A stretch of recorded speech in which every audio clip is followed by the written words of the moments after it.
راستہ چلتی عورت۔ یہ کوئی شعلہ نہیں تھا، بلکہ بوٹا سنگھ کی نئی نویلی بیر بہوٹی سی دلہن کے سرخ دوپٹے کا آنچل تھا جو تیز گرم ہوا کے جھونکوں میں پھڑپھڑا رہا تھا۔ اب وہ کوٹ گورا نام کے گاؤں کے قریب پہنچ چکے تھے۔ شادی کے بعد پہلی بار بوٹا سنگھ بیوی کو اس کے میکے سے اپنے گاؤں کو لے جا رہا تھا۔ تقریباً آدھا راستہ طے ہو چکا تھا، کیونکہ کوٹ گورا آدھے راستے پر واقع تھا۔ دوپہر کا وقت تھا، دھوپ اور گرمی کی شدت کی حد نہیں تھی۔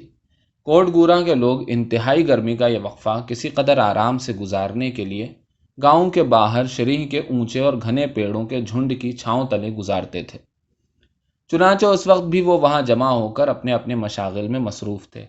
کوئی شطرنج کھیل رہا تھا، کوئی چوسر، کوئی باتیں بنا رہا تھا تو کوئی اونگھ رہا تھا۔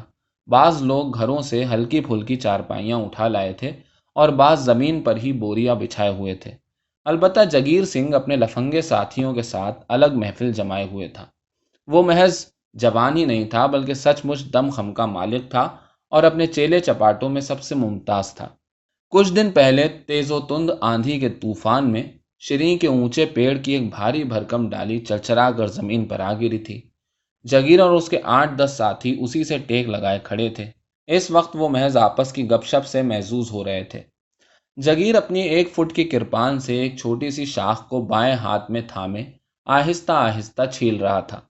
اس بے مصرف کام کے دوران میں رہ رہ کر اس کی بانچیں چری جاتی تھیں۔ اس کے اجڑ چہرے سے خشونت کے آثار ہویدا تھے۔ اس کے ساتھی غیر ضروری انہماک کے ساتھ یا تو اس کے ہاتھوں کی جانب دیکھ رہے تھے یا شکاری جانور جیسی مستعدی کے ساتھ ادھر ادھر تاک رہے تھے۔ اچانک انہوں نے دور سے آتی دلہن کو دیکھا تو پرمانی انداز میں ہلکے سے کھانس کر ایک نے جگیر کے کولے پر کوہنی کا ٹہوکا دیا۔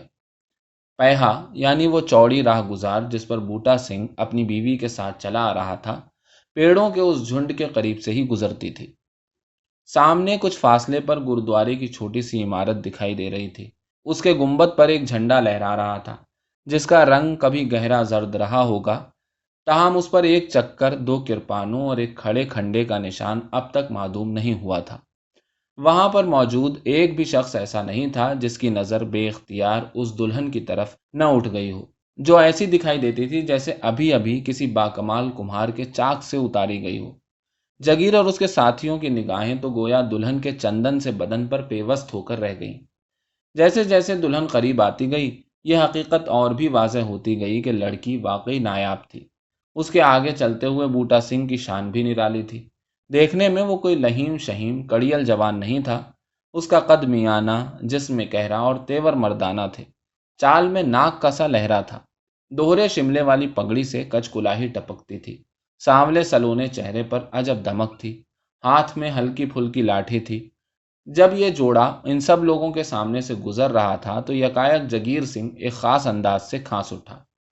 بوٹا سنگھ رک گیا۔ ان دونوں کی نظریں ایک دوسرے سے الجھ کر رہ گئیں۔ پل بھر کے تأمل کے بعد بوٹا سنگھ مسکرایا تو اس کے سامنے والے اوپر کے دونوں دانتوں میں پیوست سونے کی ننھی ننھی کیلیں دمکنے لگیں۔ وہ جگیر کو آنکھوں آنکھوں میں تولتے ہوئے بھاری آواز میں بولا، معلوم ہوتا ہے کہ آپ کو کچھ تکلیف ہے تو؟ جگیر نے پراسرار اور پرمانی انداز میں ایک نظر دلہن پر ڈالی۔ ایسی ویسی بھاگی بھگائی لڑکی نہیں ہے، میری بیاہتا جورو ہے۔ تو بھائی اپنا راستہ ناپیے۔ سو تو ناپ ہی رہے تھے، لیکن آپ کو کچھ تکلیف میں پا کر رکنا پڑا۔ تکلیف کی بات چھوڑو، مگر ایک پرشن ضرور اٹھتا ہے۔ بوٹا سنگھ نے کھڑے کھڑے پہلو بدلا۔ پرشن؟ جگیر نے زور سے زمین پر تھوک کر جواب دیا۔ پرشن اٹھتا ہے کہ جو لوگ گلے میں ہیرے لٹکائے پھرتے ہیں انہیں اس بات کا پربند بھی کر لینا چاہیے کہ کہیں کوئی اجنبی جھپٹا نہ مار لے جائے۔ گاؤں کے سبھی لوگ جانتے تھے کہ راہگیروں پر بیجا آوازیں کسنا جگیر اور اس کی ٹولی کا شیوا تھا، مگر آج وہ حد سے کہیں آگے نکل گئے تھے۔ یہ کسی کی بھی نظر میں پسندیدہ بات نہیں تھی۔ سمجھا، بوٹا سنگھ دبے دبے قہر میں ڈوبی آواز میں غرایا۔ سب لوگ غیر معمولی لفڑے کے لیے تیار ہو گئے۔ بوٹا سنگھ نے اپنی لاٹھی دلہن کے حوالے کی اور پھر اس نے آگے سے تیبند کو سمیٹ کر پورے پلو کو دونوں رانوں میں گھما کر اسے پیچھے کی طرف سے نیچے پہنے ہوئے کچھے کے نیفے تک اچھی طرح ٹھونس لیا۔ جوتے اتار کر ایک طرف رکھ دیے، پھر لاٹھی ہاتھ میں لے کر سیدھا کھڑا ہو گیا۔ سب لوگ ایک ٹک اس کی حرکت کو غور سے دیکھ رہے تھے۔ اس نے لاٹھی کو پہلے اپنی ایک انگلی پر ٹکا کر ہوا میں اٹھایا، لمحہ بھر رکنے کے بعد اس نے لاٹھی کو ہوا میں خوب اوپر تک اچھالا۔ جب لاٹھی اوپر سے نیچے کی طرف گری تو اس نے اسے دونوں ہاتھوں میں دبوچ کر 10 انگلیوں پر نچانا شروع کر دیا۔ عجب تماشا تھا۔ ایسا لگتا تھا جیسے لاٹھی کسی قسم کا ساز ہے جس کے تاروں پر بوٹا سنگھ کی تیزی سے چلتی ہوئی انگلیاں رقصاں ہیں۔ کیا مجال جو لاٹھی اس کی انگلیوں کی گرفت سے نکل کر گر جائے۔ لاٹھی پر اپنی گرفت کے کمال کا مظاہرہ کرنے کے بعد بوٹا سنگھ نے اسے دونوں ہاتھوں میں تھام کر چاروں طرف گھمانا شروع کر دیا۔ وہ پینترے پر پینترا بدلنے لگا، سرک لگاتا ہوا کبھی ادھر کبھی ادھر نکل جاتا۔ اس کی ٹانگوں میں گویا بجلی بھری تھی۔ پاؤں کے نیچے سے دھول کے ہلکے ہلکے بادل بلبلا کر ہوا میں اٹھنے لگے۔ کچھ لمحے تو ایسے آئے جب دیکھنے والوں کو لاٹھی نہیں محض اس کا کونتا ہوا سایہ دکھائی دے رہا تھا۔ لاٹھی تھی کہ بفرا ہوا ناگ، ایسا لگتا تھا کہ نہ جانے کتنے ناگ فضا میں پھونکار رہے ہیں۔ اس امر میں تو کوئی شبہ نہ رہا تھا کہ اگر بوٹا سنگھ حملہ آوروں سے گھرا ہوتا تو اس وقت تک اس کی لاٹھی نہ معلوم کتنوں کا خون چاٹ چکی ہوتی اور نہ جانے کتنی لاشیں زمین پر بچ چکی ہوتی۔ آخر بوٹا سنگھ نے لاٹھی روک دی اور اس کی بونجی مونٹ پر تھوڑی ٹیک کر کھڑا ہو گیا۔ اس نے دھیرے دھیرے آنکھوں کی پتلیاں گھما گھما کر وہاں موجود لوگوں کا جائزہ لینا شروع کر دیا۔ ہر شخص دم بخود بیٹھا یا کھڑا تھا۔ اب بوٹا سنگھ نے جگیر سنگھ پر نظر جما دی جو ابھی تک اسی ٹہنی کو چھیلے جا رہا تھا۔ کچھ ٹھہراؤ کے بعد بوٹا سنگھ نے اس سے کہا، جو سوال آپ نے اٹھایا تھا اس کا جواب تو میں نے دے دیا۔ اب میرے من میں ایک سوال اٹھا ہے جس کا جواب مجھے ملنا چاہیے۔ اس کا اشارہ جگیر کی طرف تھا جو ابھی بھی کرپان سے ٹہنی چھیلے جا رہا تھا۔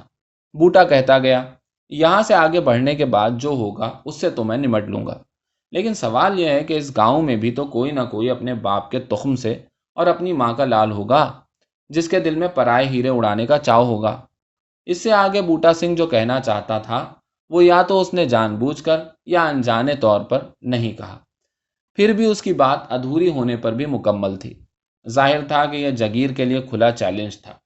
دھڑکتے ہوئے دلوں کے ساتھ لوگ باغ یہ دیکھنے کے منتظر تھے کہ کیا جگیر اور اس کے ساتھی بوٹا سنگھ پر ٹوٹ پڑیں گے۔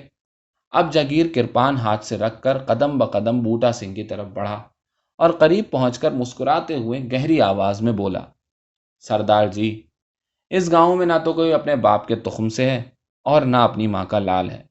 اتنا کہہ کر جگیر الٹے قدموں لوٹ گیا۔ ایک بار پھر دونوں راہگیر اپنے راستے پر ہو لیے۔ پیچھے عورت چکوری کی طرح چلتی ہوئی، آگے مرد جس کی پگڑی کا شملہ اصیل مرغ کی کلغی کی طرح ہوا میں سر بلند کیے ہوئے تھا۔